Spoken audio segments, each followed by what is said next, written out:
ഗുഹാവാസികൾ. ഖുർആനിൽ അധ്യായം 18 അൽ കഹ്ഫ് 9 മുതൽ 26 വരെയുള്ള സൂക്തങ്ങളിൽ വിശദമായി പരാമർശിച്ച ഗുഹയിലേക്കാണ് നാം യാത്ര ചെയ്യുന്നത്. AD 98 മുതൽ 117 വരെ റോമാ സാമ്രാജ്യം ഭരിച്ച ട്രാജൻ എന്ന ക്രിസ്ത്യൻ ചക്രവർത്തി ജനങ്ങളെ ബിംബാരാധനക്ക് നിർബന്ധിച്ചു. അതിന് വിസമ്മതിക്കുന്നവരെ വധിക്കുമെന്ന് പ്രഖ്യാപിക്കുകയും ചെയ്തു. ഏകദൈവത്തെ മാത്രമേ ആരാധിക്കുകയുള്ളൂ എന്നും യേശുവിൻ്റെതുൾപ്പെടെയുള്ള യാതൊരു ബിംബങ്ങളെയോ സൃഷ്ടികളെയോ ആരാധിക്കുകയില്ലെന്നും പ്രഖ്യാപിച്ച സത്യവിശ്വാസികളായ 6 യുവാക്കൾ രാജാവിന്റെ പീഡനങ്ങളിൽ നിന്ന് രക്ഷപ്പെട്ട് ഒളിച്ചോടുകയായിരുന്നു. വഴിയിൽ അവരെ കണ്ട ആട്ടിടയനായ മറ്റൊരു യുവാവ് ഏകദൈവ വിശ്വാസത്തിൽ ആകൃഷ്ടനായി അവരോടൊപ്പം ചേർന്നു. 7 യുവാക്കളും പുതുതായി ചേർന്ന യുവാവിന്റെ നായയും കൂടി ജോർഡാൻ തലസ്ഥാനമായ അമ്മാൻ പട്ടണത്തിന് സമീപം റഖീമിൽ ഒരു കുന്നിൻ ചെരുവിൽ ഈ ഗുഹയിൽ അഭയം പ്രാപിച്ചു.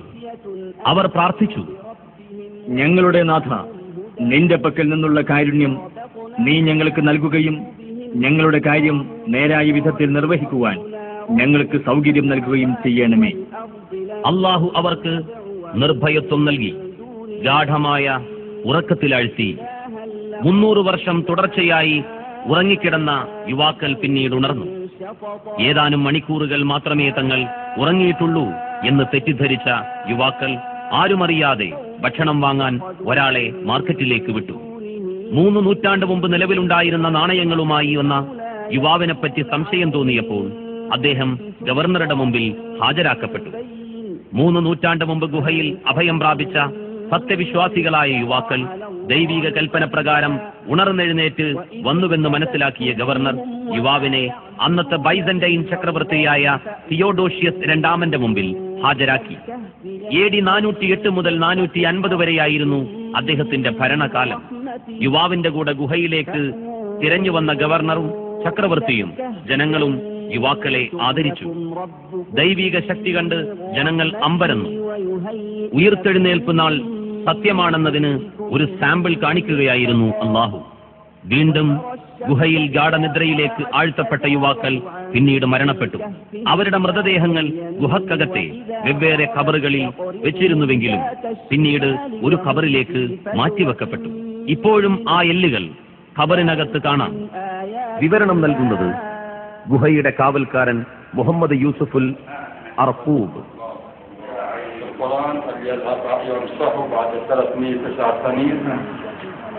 قال قائل منهم كم لبثتم قالوا لبثنا يوما أو بعض يوم قالوا ربكم أعلم بما لبثتم فابعثوا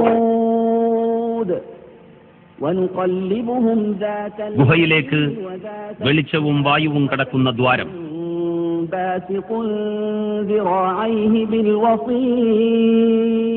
അവരുടെ നായയുടെ തലയോടും താടിയിലും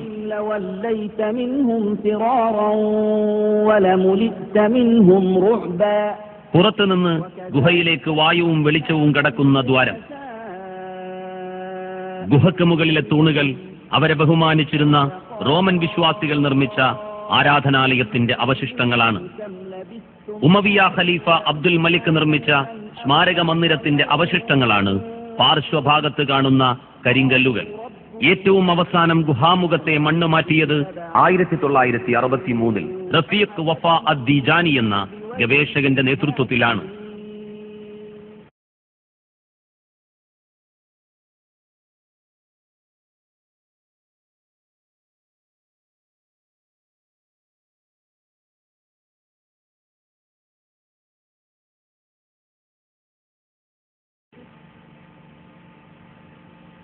അബ്രഹത്ത്